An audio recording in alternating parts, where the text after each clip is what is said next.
rides only.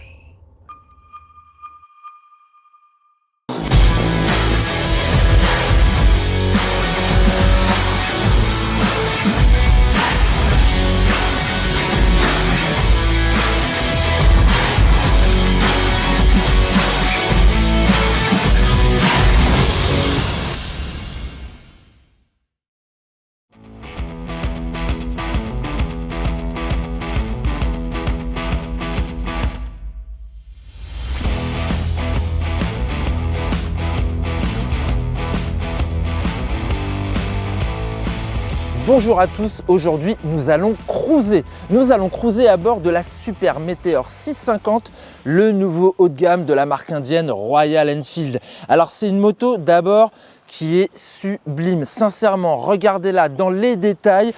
Il n'y a vraiment pas de faute, elle est très bien fabriquée, je la trouve très jolie. Que vous parliez de la peinture, que vous parliez des accessoires, elle présente vraiment bien.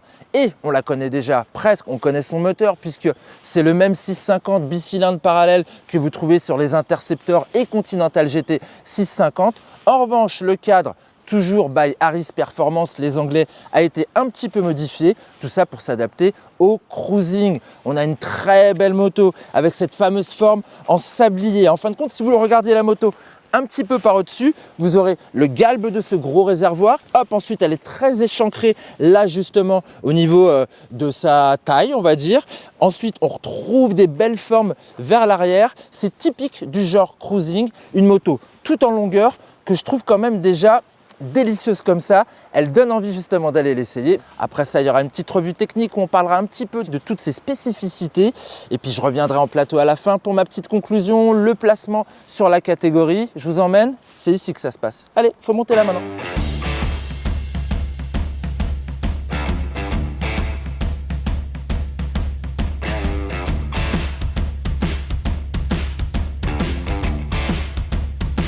Bon, allez, c'est parti, ma belle. Oh, elle présente quand même superbement bien.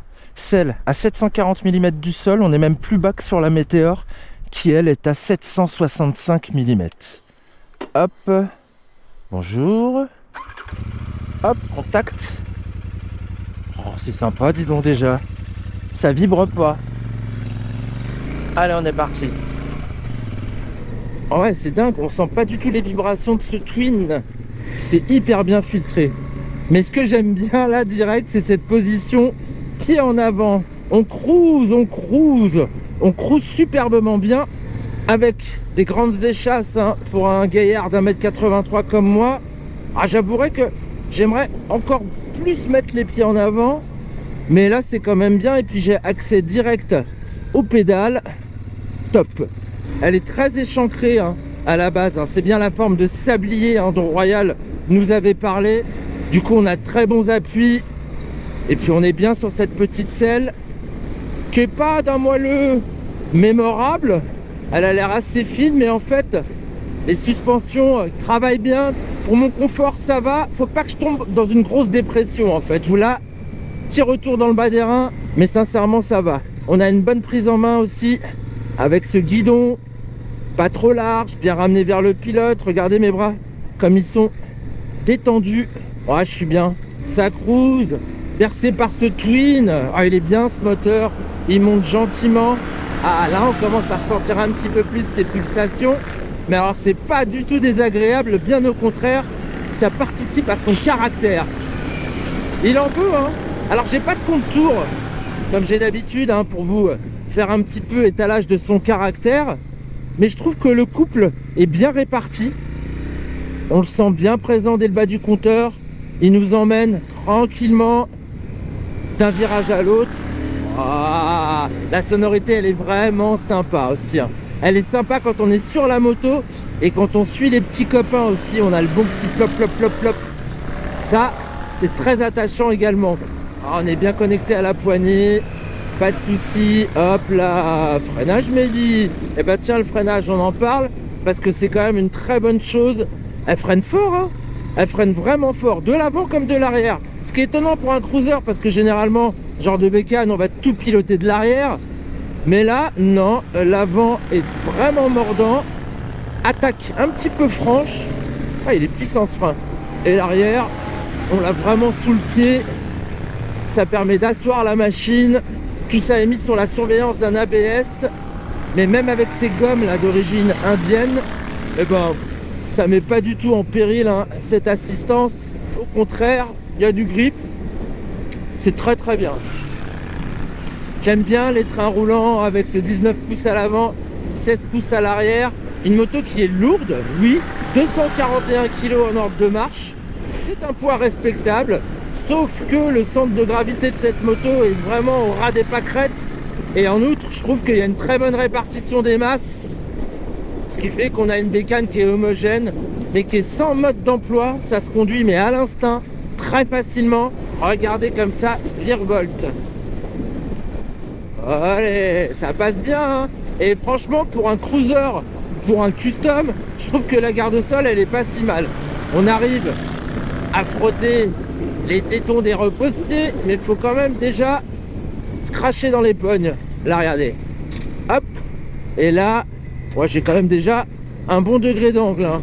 Mais pas besoin de frotter pour se faire plaisir.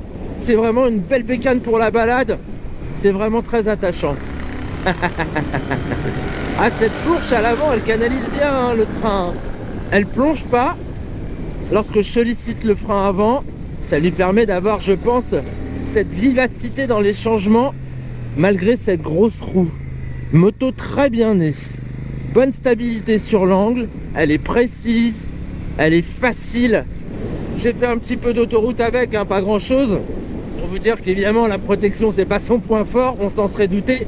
Moi j'ai choisi le modèle complètement épuré. Je vous parlerai d'ailleurs des autres modèles tout à l'heure. Mais ce qu'on remarque surtout sur les grands axes, c'est comme elle est bien posée sur le bitume. C'est une moto sans surprise. Et ça c'est une bonne surprise. Ah, c'est dingue quoi. Je regarde en arrière, ça existe depuis 1901, Royal Enfield. On sent toute l'histoire de cette marque. Et je trouve ça très agréable d'avoir une Royal moderne, mais qui conserve tous les attributs de l'ancienne.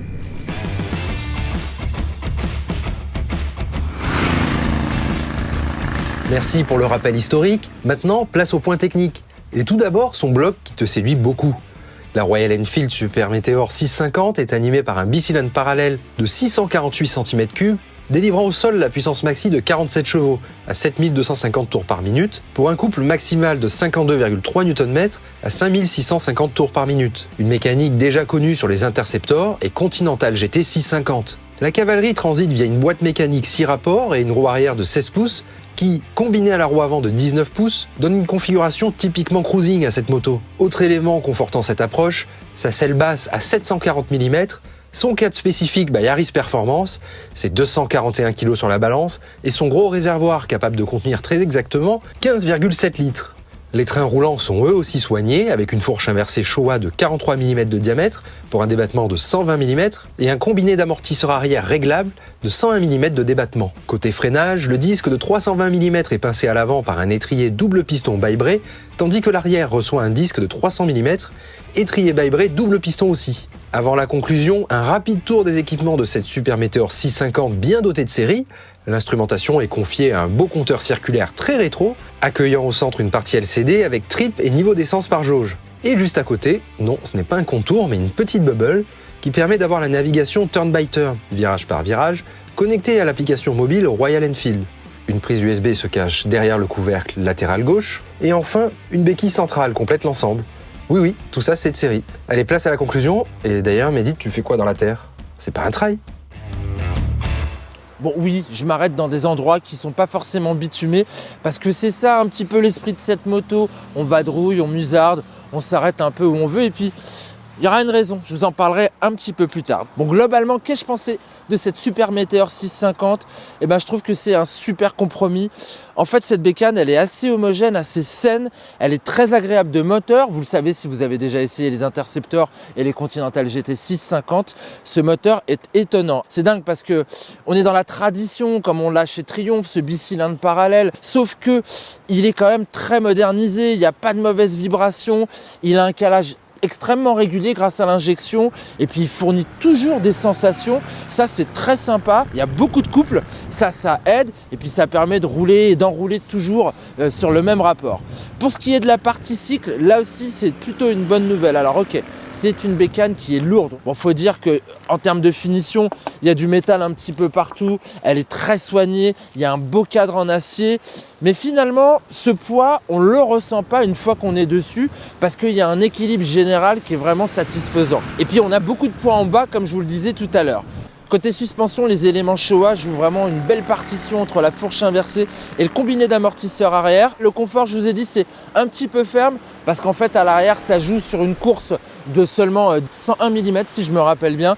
La selle, pour moi, ok, elle est moelleuse, mais elle n'est pas d'une épaisseur non plus incroyable. Ça reste confortable quand même, c'est plutôt bien. On a un cruiser qui est redéfini aujourd'hui. Pas mal d'équipements sur cette bécane de série. Maintenant, les prix de cette famille, de cette constellation de super metteurs. Oui, parce qu'il n'y a pas qu'un modèle, il y en a 3 en fin de compte. Vous pouvez l'avoir en couleur basique, une seule teinte, l'Astral, et c'est 7 890 €. C'est quand même assez accessible. Si vous la prenez en biton, comme moi, avec ce beau vert et ce noir, là, c'est la famille qu'ils appellent Interstellar et on est à 8 090 €, donc 200 € de plus. Et vous avez le haut de gamme Tourer qui s'appelle Célestal et là, on est à 8 390 € avec la bulle et avec la partie arrière un petit peu mieux faite pour le passager puisqu'il peut avoir également un dosseret. Donc c'est une belle famille de super météores. Aujourd'hui, on va l'opposer à quoi? On va peut-être l'opposer à une Kawasaki W800. C'est un petit peu plus puissant sur la W800, sauf que c'est carrément plus cher. La W800, ça vaut 10 999 €. On pourrait avoir une V7 également qui raconte autre chose avec son bicylindre ouvert face à la route. Sauf qu'une V7 aujourd'hui, c'est 9 199 €. Donc c'est quand même encore 1000 € de plus. Alors pour moi, la concurrente tout désignée, on ne l'a pas encore essayé, c'est la BSA 650 Goldstar qui arrive prochainement, distribuée par Peugeot, elle aussi une indienne. Et alors, la BSA, elle est vendue 7 799 €, donc c'est quasiment le prix de cette Royal Enfield. Bon, on ne sait pas ce que vaut la BSA, en revanche, on sait que la Royal, elle est vraiment cool à rouler, elle est vraiment sympa. Bon voilà, c'est un beau retour aux sources que je vous conseille d'essayer si vous aimez ce genre de machine, ce genre de cruiser classique. Pour moi, c'est une mini Chief de chez Indian en fait finalement. C'est exactement la même chose. Bon, j'espère que mon essai vous a plu, que je vous ai apporté toutes les informations dont vous aviez besoin. Si vous êtes dans une démarche d'achat, à la CIMA, l'importateur, il table sur à peu près 1400 modèles cette année et ils en ont déjà prévendu énormément. Je pense que ça va être un succès en effet, comme la plus petite, la Météor, parce que c'est une moto bien née. Allez, dites-moi ce que vous en pensez en commentaire. N'oubliez pas de vous abonner et je vous dis à une prochaine pour une prochaine vidéo. Ciao! Ah oui, j'ai oublié pourquoi j'étais là. Parce que s'il vous plaît, monsieur Royal Enfield, maintenant avec cette 650, il faut faire une Himalayan, il faut aller là-bas. Le moteur, il est génial. Et puis avec ce que vous savez faire en termes de châssis, je pense que ça peut le faire. Si vous êtes comme moi et que vous plaidez pour l'Himalayan 650, dites-le en commentaire.